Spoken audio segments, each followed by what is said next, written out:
Hello friends, welcome to pebbles Telugu cooking series. ఈ వీడియోలో మనం పెసరపప్పు పాయసం ఎలా తయారు చేయాలో చూద్దాం. ఈ పెసరపప్పు పాయసం మనం పెసరపప్పు ఇంకా అటుకులతో చేయబోతున్నాం. దీనికి కావాల్సిన ఇంగ్రీడియంట్స్: ఒక చిన్న కప్పు పెసరపప్పు కావాలి, ఒక పెద్ద కప్పు అటుకులను కడిగి తర్వాత దాన్ని నాననివ్వాలి. పెసరపప్పుని మనం కుక్కర్లో వేసి బాయిల్ చేసుకుందాము. కుక్కర్ కాకుండా డైరెక్ట్గా బౌల్లో కూడా దీన్ని బాయిల్ చేసుకోవచ్చు. ఇది కుక్కర్లో విజిల్ పెట్టకుండా మామూలుగా బాయిల్ అవ్వాలి. పెసరపప్పు బాగా ముద్ద అయిపోకుండా కొంచెం పొడిపిడిగా ఉండేలాగే బాయిల్ చేసుకోవాలి. కాబట్టి మనం దీన్ని కుక్కర్ మీద పెట్టి విజిల్ రాకుండా జస్ట్ బాయిల్ చేస్తే సరిపోతుంది. అలాగే మనం దీనికి సరిపడా బెల్లం తీసుకుందాము.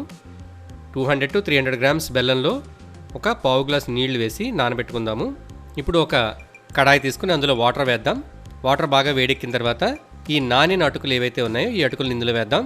ఇలా మెత్తగా అయిన అటుకుల్ని మనం ఇందులో వేసేసాము. అలాగే దీంట్లో ఉడకబెట్టిన పెసరపప్పును కూడా వేసేసి ఒక 3-4 మినిట్స్ దీన్ని మూత పెట్టి ఉడకనిద్దాం.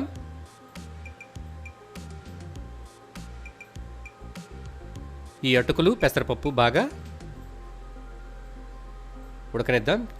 చూసారు కదా, ఇప్పుడు ఉడికిపోయింది. ఇప్పుడు మనం ఇందులో ఇలాచీ పౌడర్ వేద్దాము. ఇప్పుడు దీనికి మనం 400 to 500 ml వరకు పాలు వేసుకోవచ్చు. 400 ml మిల్క్ ఇందులో వేసాము. ఈ మిల్క్ అంతా మరుగు పట్టిన తర్వాత మనం అప్పుడు బెల్లం వేసుకోవాలి.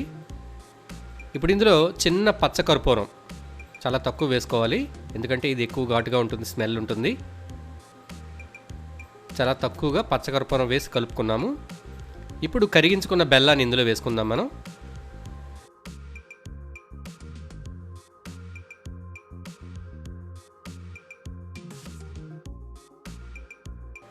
ఇప్పుడు ఇందులో మనం డ్రై ఫ్రూట్స్ వేసుకుందాము. ఒక కడాయిలో ఒక స్పూన్ నెయ్యి తీసుకుని నెయ్యి వేడెక్కిన తర్వాత అందులో 10-15 జీడిపప్పులు వేసుకుందాము. అలాగే ఒక 10-15 కిస్మిస్ కూడా వేసి గీలో వేయించుకుని దీన్ని పాయసంలో వేసుకోవాలి.